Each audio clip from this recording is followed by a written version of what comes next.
Atlanta, Georgia. Game 5 of the NLDS. The Braves have been dealing with a thorn in their side for almost a week now. The St. Louis Cardinals. Those dastardly demons spewing their bullshit across the fields of America. Game 4 was full of it. The bases loaded full of Braves twice, yet unable to capitalize. Yadier Molina, king of the bullshit. If Freddie was only a few feet further back, this series would be over. But it isn't, because God hates us all. Thus leads us to this moment in time. Wong comes down the line, the throw home. We're going to Game 5. Wong scores on the game-winning sacrifice fly by Yadier. The Atlanta Braves are the far superior team in talent, but they still need to do their job in today's affair. For the Braves, it will be Mike Fultonevich taking the helm. His Game 2 performance was as dominating as ever, and it should be expected he do the same. St. Louis is countering with Jack Flaherty, who also started Game 2, but showed signs of mortality. The tomahawk chops would fly throughout the night. Unless they are deemed offensive to a player on the opposing team, then the Braves will bend the knee. Will the sacrifice of styrofoam from a stolen college chant be enough to grant Atlanta victory? We will answer this quickly. Now, the game goes from action-packed to comedy, to even more comedy, to a lake filled with piss and vinegar. The Atlanta Braves choked harder than most teams we've ever seen.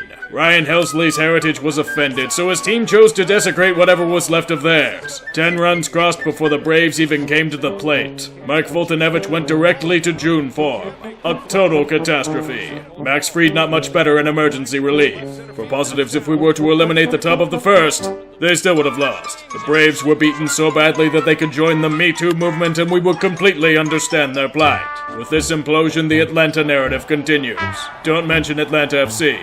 No one cares about Major League Soccer. If anyone finds Freddie Freeman's health, they would like it back in time for next season. With the newly dubbed SunTrust Massacre, the Braves have now lost 10 straight playoff series. When the Braves last won one of these, the Astros were in the National League and their stadium was named after Enron. All you had to do was not blow games 1 or 4, and we're not even talking about this.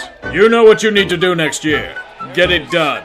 At least you can still say you're in the early part of your window. You even hit a home run today. You only needed 12 more runs to tie it. Greetings, Yankee overlords! Congratulations on your successful acquisition of the Minnesota Twins franchise. If you've ever desired to own slaves yet were always turned away by that pesky Bill of Rights, this is a good alternative. Fine owners like yourself should do the miserable land of 10,000 lakes some good. Please enjoy your stay as home runs are the king of conquering the easily conquerable. Unfortunately for us poor peasants, our harvest was raided by the baseball gods. Our soldiers believe in 3 true outcomes: home runs, strikeouts, and bending over to pinstripes. Our pitching scenario was so dire that we had to start a villager whose past life was as a carriage driver. You killed him. Foolishly going all in on the offensive made us sacrifice our defensive walls. You just walked in and raided the castle. The Bomba squad has delivered us a bounty of 16 straight postseason losses. A tie for the all-time record in the 4 major sports. New York, you'll enjoy this one. 13 straight postseason losses to the Yankees. You're our masters, and we bow and cuck to your totalitarian wisdom. There's just one thing we ask. When you rule over us, please make our deaths quick.